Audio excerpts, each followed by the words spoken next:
四旬期第5周星期一，恭讀達尼爾先知書。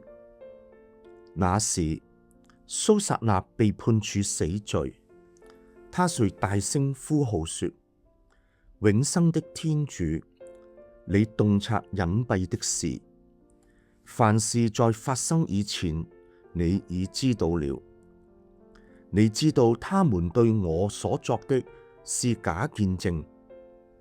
看，現在我要死了，然而我並沒有作過他們惡意對我所捏造的事。上主俯聽了他的呼聲。當他被押赴刑場的時候，天主感動了一個青年人的聖善心靈。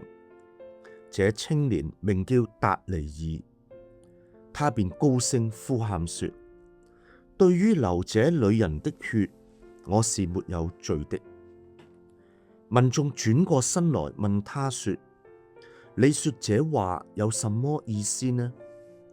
達尼爾立在民眾中間說：以色列子民，你們怎麼這樣糊塗？未經審問，不查實情，就定一個以色列女子的罪案嗎？你們再回審判廳，因為他們二人作了假見證，誣陷了他。於是民眾急忙回去，眾長老對達尼爾說：請你來，坐在我們中間，明白地告訴我們，因為天主把長老的智慧賜給了你。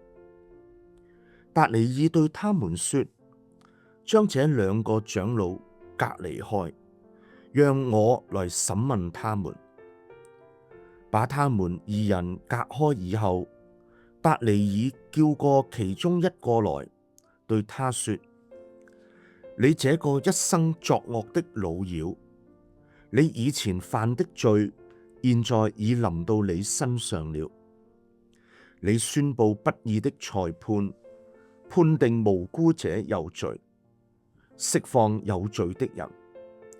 雖然上主曾說不可殺害無辜和正義的人，如果你真看見了他，現在你告訴我，你看見他們在一起是在什麼樹下？他回答說：是在乳香樹下。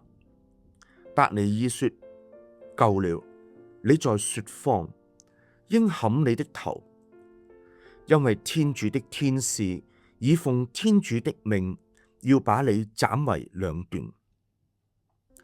達尼爾叫他退下，命將另一個帶上來，對他說：客納罕的苗裔，而非猶大的苗裔啊！美色迷惑了你，淫慾顛倒了你的心。你們一向這樣對待了以色列的女子們，她們由於害怕而與你們交往，但是這個猶大女子卻不能忍受你們的邪惡。現在你告訴我，你發現他們在一起是在什麼樹下？他回答說：是在樟樹下。達尼爾對他說：的確，你也一樣在說謊話，也必要砍下你的頭。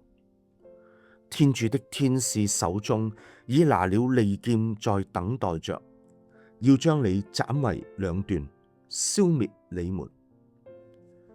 全會眾遂大聲吶喊，讚美天主，因為他拯救了那些仰望他的人。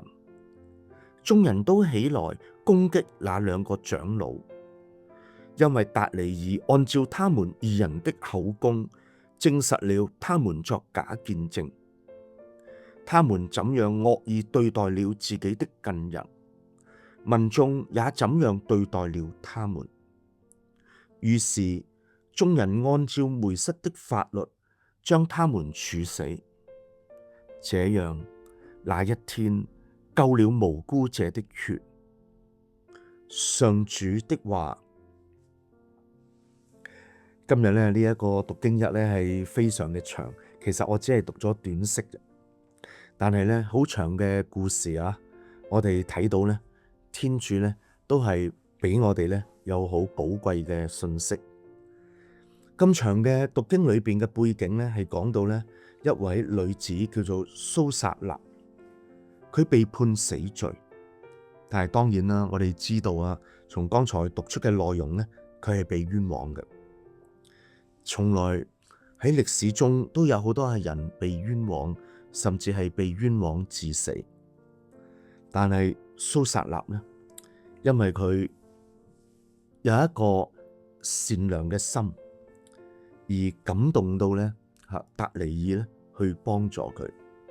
喺聖經裏邊，佢亦都知道自己嘅未來。佢話：現在我要死了，然而我並沒有作過。所以好明顯，佢係一個被人呢去誣衊嘅一個嘅人。聖經話：上主俯聽了他的呼聲。